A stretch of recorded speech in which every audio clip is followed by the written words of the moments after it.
उधर लेबनान के अंदर घुसी इजराइल की सेना, इधर मोदी ने बुलाई इमरजेंसी मीटिंग। ईरान पर आ गई सबसे बड़ी खबर। क्या इजराइल जाने वाली है भारत की सेना? भारत के फैसले से मुस्लिम देश डरे, अगले 24 घंटे में होगी सबसे बड़ी तबाही। मोदी की एंट्री से दुनिया डरी, इजराइल के सामने 3 देशों ने कर दिया सरेंडर। 72 घंटे के अंदर इजराइल ने लिया बदला।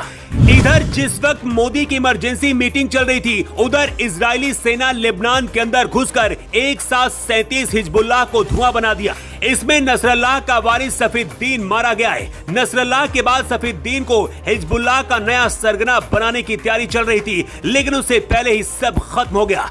इजराइल के निशाने पर अब ईरान का चीफ नेता खामनेई है। किसी भी वक्त इजराइल ईरान के परमाणु केंद्र पर अटैक कर सकता है, लेकिन इसी बीच जब मोदी ने इमरजेंसी मीटिंग बुलाई तो पूरी दुनिया हैरान रह गई।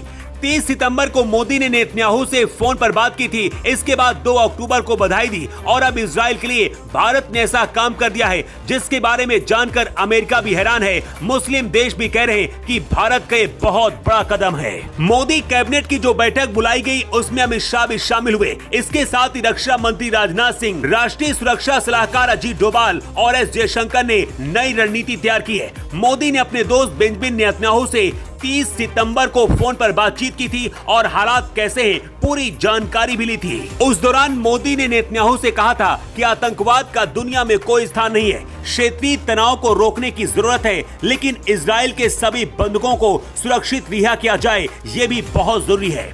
मतलब मोदी ने बता दिया है कि इजराइल के साथ भारत खड़ा हुआ है।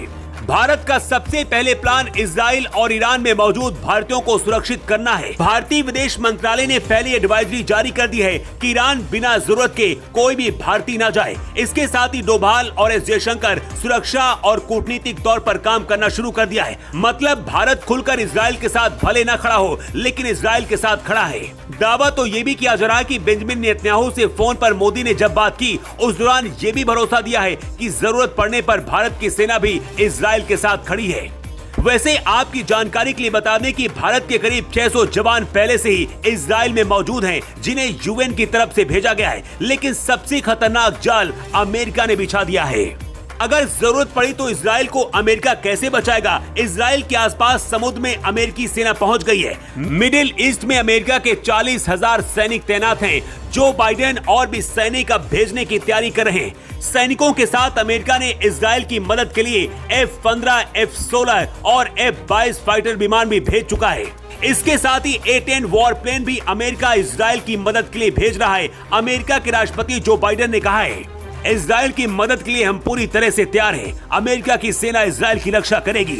ईरान ने जो हमला किया है वो ज्यादातर विफल रहा। इजराइल पूरी ताकत से दुश्मनों को जवाब दे रहा है। हम उसके साथ खड़े हैं। इजराइल के निशाने पर अब ईरान का न्यूक्लियर प्लांट है। ईरान के हमले की वजह से इजराइल को मौका मिल गया है और किसी भी हालत में वो ईरान के न्यूक्लियर प्लांट को तबाह करेगा। इजराइल के पूर्व प्रधानमंत्री नफ्ताली बेनेट ने ट्वीट करते हुए एक्स पर लिखा है, हमें ईरान के परमाणु कार्यक्रम को नष्ट करके आतंकवादी सरकार को पंगु बनाने के लिए अभी कार्रवाई करनी होगी। हमें अपने बच्चों के भविष्य पर मंडरा रहे इस भयानक खतरे को दूर करना ही होगा।